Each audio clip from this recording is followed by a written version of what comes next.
不得不說，我哋嘅香港政府真係聰明絕頂、聰明伶俐。咁就事緣係10月中左右，我見到政府宣傳就話12月7號立法會換屆選舉，咁我咪即刻去做選民登記咯。咁點解我今年即係10月中先去做選民登記呢？因為我係今年2025年中我先夠18歲。咁我而家見到喂立法會換屆選舉咯喎，咁我梗係喳喳臨去做登記做選民啦，跟住去支持呢個立法會選舉換屆選舉啦。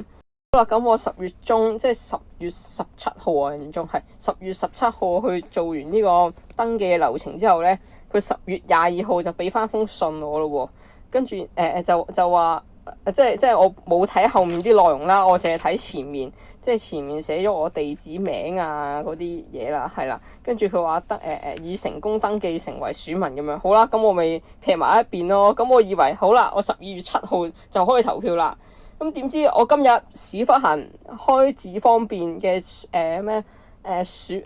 網上選民資料查閱咁嗰啲嘢啦，跟住我一睇。佢同我講話咩？我喺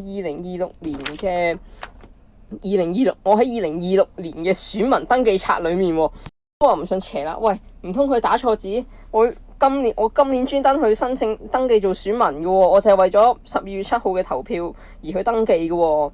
點解我會喺2026年嘅選民登記冊呢？好啦，跟住我翻去攞翻封信出嚟睇，佢。第一句就話多謝我申請成為地區選區嘅選民啦，跟住第二句就話啦，選舉登記主任裁定你有資格登記在2026年的選民登記冊。What's that mean? That means that 我2026年先有資格去投票。即係我今年夠18歲，諗住抱懷一個愛國愛港嘅心情而去去呢個立法會換屆選舉嗰度投票。你轉個頭同我講，我係唔好意思啊，你冇得投票啊，你收皮啦咁樣。我屌佢老母啊！跟住最搞笑咧，佢留尾嗰段係寫咧話咩啊？你的選民登記詳情將會反映在2026年9月25日或之前發表的2026年正式選民登記冊。我屌佢老母啊！喂，我登記做個選民啫，我仲要等成年？佢真係搞笑啊！佢一面又話要谷投票啦，但另一面同我講，喂，你今年2025年登記做選民嘅人，要2026年先係正式嘅選民啊，先可以正式去投票咁樣。我屌佢老母啊！我哋嘅政府真係聰明絕頂㗎喎。我由以前開始就諗啦，點解我換成人身份證嗰陣就唔可以自動變埋呢個登記選民嘅咩？就唔可以自動登記埋做選民嘅咩？即係你登記身份證同埋登記做選民係兩邊嚟嘅喎。即係我哋嘅政府成日都話冇錢啊，冇公帑啊，咁點解唔可以將呢兩樣嘢擺埋一齊做呢？即係我換成人身份證嗰陣自動成為埋選民呢？對換身份證嘅人嚟講，喂，我方便咗，咁我以後又唔使特登去登記做選民，又等成年先可以去投票。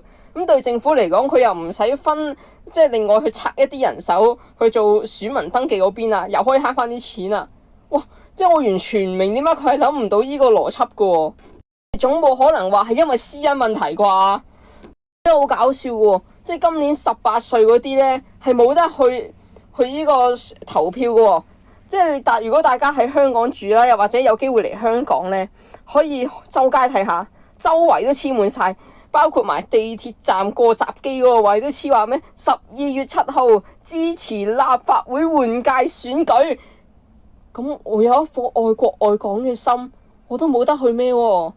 屌佢老母，仲叫我投票，我連投票嘅機會都冇喎！喂，真係好撚好笑喎，政府柒到死！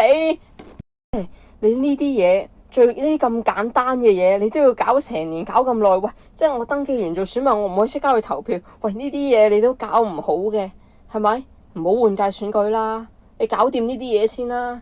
你最 basic 嘅嘢都搞唔掂，仲話換屆選舉喎，選佢老母啊！